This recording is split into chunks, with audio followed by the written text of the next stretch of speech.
standpoint and try to emphasize the things that I think can help us to the players and see if we can get it done on Sunday. Anthony Weaver said yesterday in talking about the run defense, it's not, he doesn't believe it's personnel or scheme. It's about consistency. How do you fix that sort of thing? Well, we have to sell the players, one, that if they do their job and they trust the guy next to them to do his job, and then you don't have to try to make plays. All you have to do is be in position to do your job. And evidence has been shown on tape, on game tape, when we do our job, you know, we can stop the run. It's just when we try to make plays that we open up seams and then the opponent takes advantage of that. So we've been concentrating on win your gap, okay? Stay in your gap and make sure you win your gap and the ball is not able to run in your gap. And now trust your teammate. And so now then if we can work as a unit, then the unit will be better. Aaron Wilson. Hey, good morning, Romeo. How are you? Good, Aaron.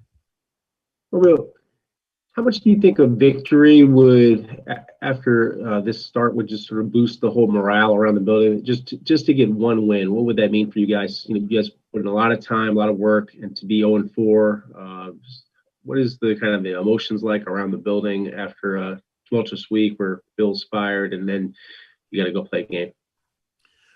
Well, you know, I think that when you're in this situation, any win will help. And, you know, and this one is the next game. So particularly if you can win this one, it will be good. I've talked to the guys about, you know, you're playing at home, your home stadium, let's win at home. Because if you can win at home, that helps you throughout the rest of the season. But winning helps everybody's attitude. Everybody feels better after a win. They feel better during the week. They do better on their preparation for the next game. So winning is critical. And if we can win a game, that will help us tremendously. And Jordan Akins, he was able to return to practice. Is he still in the concussion protocol, at least through today? And do you anticipate him possibly being able to play on Sunday if today goes well? Thank you. Okay, well, he's still in the protocol, and we'll have to find out. He'll probably be tested again today, and I don't know how that test will turn out. We'll have to react to it, you know, once it comes out. Either he will or he won't, and so we'll wait and find out. Brandon Scott. Hey, good morning, Romeo. Hey, Brandon. Hey, so I was wondering, how is offensive play calling going to work functionally for you guys? Well, you know, my background has been defense, and I'm a defensive guy. But I know a little bit about offense, and I know some things that I think are important. So I talk to the offensive coaches and tell them what I think is important, and then they will try to implement that. All right. But basically, I have to rely on those guys right now to make the calls. Because the terminology and what the players know and what the players have been doing, to try to change it all in 1 week, I don't believe it'll work. So I'm going to have to depend on the offensive coaches quite a bit with whatever influence I can give them.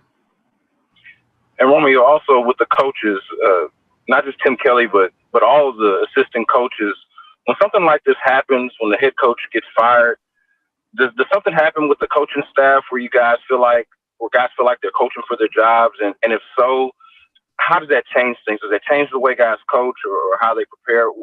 How does that change the coaching staff? Well, generally, it doesn't change how a guy coaches, okay? It changes his mindset a little bit about he's worried about his family, he's worried about the future, but then he understands that if we can start winning, then he can do something about the future. Because in this business, if you can win, you can stay around. And so that's what the focus has been. And the focus has been to try to win one game. And this is the game we need to win. So we're going to try to win this game. Kim Davis. Hey, good morning, Coach. Can you just talk about what the energy has been like this week? I know it's only, been a few days, but have you noticed anything different in terms of the energy from the players on the field? Well, I can I can only talk about what I've seen the last couple of days. And so the last couple of days, I think that there's been good energy, and the guys are upbeat. I think that they want to win a game and they want to prepare. They're preparing like that they want to win and trying to win. Not that they haven't been doing that in the past, but we haven't won to this point. So we'll have to go Sunday and find out, if a new head coach makes a difference. And the thing really that will make the difference if those guys will play together as a unit and do what they're supposed to do. All right, thank you. We'll take about 4 more. Cody Davis. Good morning, Coach. Good morning. I asked Deshaun Watson this question the other day, but on Sunday, you guys will become the first black quarterback, black head coach in franchise history. Will that make Sunday game a little bit more special for you, especially given the circumstances around our nation right now? Well, if we win, it will. If we lose, it won't make much of a difference. So, hopefully we can win. And I mean, I didn't even realize that situation. Because everybody's been talking to me about being the oldest coach, so hopefully we can win and have some excitement about winning a football game. Adam Wexler. Hey, Romeo, JJ and Whitney and yourself and Anthony have all kind of said the same thing about guys needing to do their job first and handle their responsibilities, their gaps and things like that. And even today you said, we need to sell the guys on doing this. How come you need to sell them on it when it's basically the same front you've had for years, maybe outside of PJ Hall? Well, every individual is a different individual, and their mindset is a different mindset.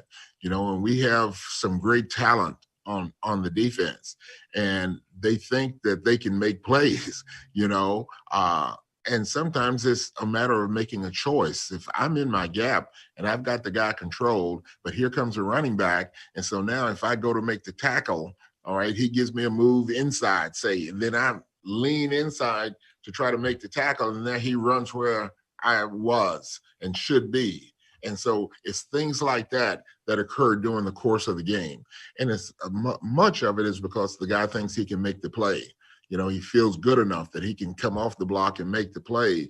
But a lot of times you just have to stay on the block and make the runner run where you are.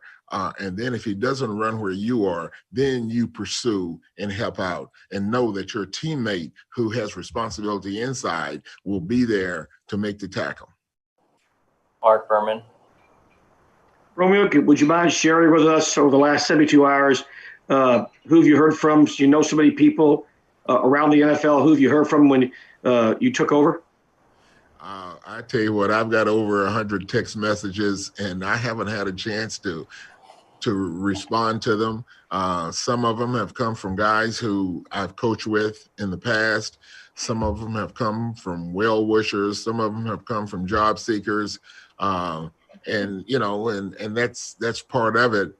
But I mean, there are too many of them for me to try to respond to immediately because my focus is on the team and trying to get a game plan together so that hopefully we can win. What has this been like for you the last 72 hours? How have things been different for you? It's been hectic, because I've kind of been focusing on the defense, but now I've got to focus on special teams, offense, do all the other things with the COVID protocol, talking with the front office and, all of those things that take time.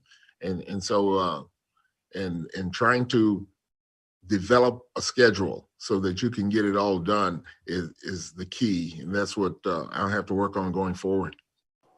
Last one for Aaron Wilson. Hey, Romeo. With Ross Blackhawk, he was your top draft pick. He, like all the rookies, they didn't have the normal off-season, preseason, and that type of thing. So this has kind of been like their preseason. What have you seen from Ross so far? Do you still see a lot of upside? And do you feel like he's someone that you guys can give more playing time to? Is that kind of the goal with you guys in your defensive line? When we drafted Ross, we saw that he had good ability and good talent, and he has shown us, that he has good ability and good talent. But he's a rookie, and he doesn't know what he doesn't know yet, but he's beginning to learn. And I think that the more reps that he gets, particularly in practice and in the game, then we can be more confident in him limiting those rookie mistakes that occur, because all rookies make mistakes because it's a different game that they're playing. But we feel confident that his ability will show for us and will be able to help us. And how much he gets into play, I'm not sure, but we've been trying to work him in and giving him some plays in the last couple games anyway. Last one for you, Romeo. You mentioned the necessity of playing your gap, playing your responsibility, all of those things. But what about just making the tackle? Because there have been more missed tackles than I can remember in recent years, where guys are in a one-on-one situation with a back or someone else, and then they don't make the tackle, and then that leads to other guys having to come over and scramble over and try to get the guy on the ground. But why do you think there's so many missed tackles from guys that normally, in the past, they would make that tackle? Thank you. Well, part of the issue is that we didn't have an off season, we didn't have a preseason, and so those guys haven't had that opportunity to hone in on their tackling skills. Because in tackling, you got to take proper angles, you got to know where your help is, you got to be able to wrap up, and tackling has changed in the NFL from what it used to be. I'm not making excuses for us, because we do miss too many tackles, and so we have to do a better job of tackling. One way to do a better job of tackling is to have live tackling drills. But when you have live tackling drills, you expose your players to injury in practice as opposed to injury in the game. And this sport that we're playing, guys are going to get hurt, so you have to pick your poison, So if you pick your poison, I would rather the guys play in the game, and then we'll see if we can improve from there. Thanks for the time, Romeo. Thanks, Romeo. Okay.